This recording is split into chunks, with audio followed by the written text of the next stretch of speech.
kicking a can down the road that does not need to be kicked. The questions here are simple, but the explanations are very complicated.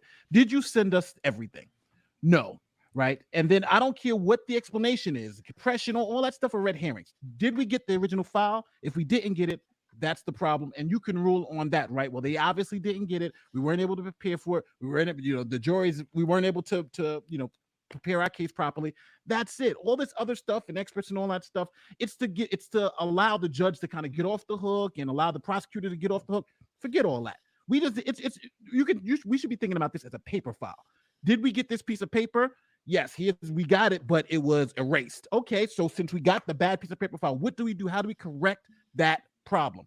And we haven't heard one thing about correcting the problem. We've heard about investigating the problem. And that's what the district attorney is doing now. Let's figure out how do we correct the problem. By that time, the jury could come back, and now what do you do? If the jury comes back today with a guilty verdict, then this problem goes away, right? This is not a problem. That's where I'm thinking the defense is not understanding.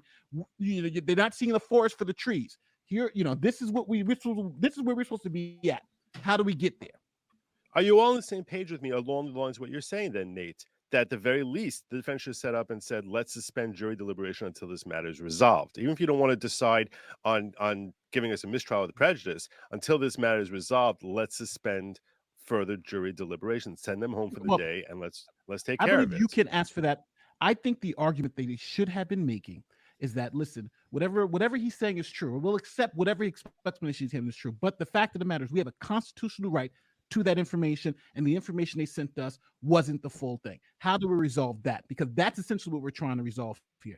I don't care about compression. I don't care about any of that stuff. I just care about we didn't get the information, so we couldn't prepare proper defense. How do we resolve that? If resolving that is not, if resolving that is a mistrial, that's what we want. If resolving that is not having them even consider provocation, that's what we want. But we want to resolve that problem, and no one has talked about resolving the problem.